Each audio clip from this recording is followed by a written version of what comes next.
This natural remedy will help you safely lose 15 kg in 14 days. This method is 100% organic and has no side effects. This can easily be made at home with fresh cucumber, ginger, lemon, and pineapple.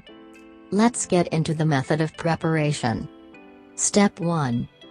Wash fresh lemon, cut it open and squeeze the juice into a container.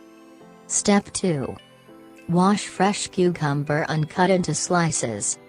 Step 3. Wash and cut ginger into slices. Step 4.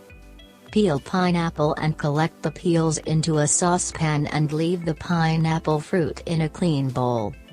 Step 5. Add water to the pineapple peels in the saucepan and boil for 15 minutes. Step 6. Pour the cucumber and ginger slices into a blender, add the boiled pineapple peel water, and blend the mixture. Step 7. Pour the mixture into a glass jar, add the lemon juice and stir for some time. Drink this mixture every morning for 7 days to lose 15 kg weight. Subscribe to the channel for more interesting natural remedies with no side effects. See you in our next video.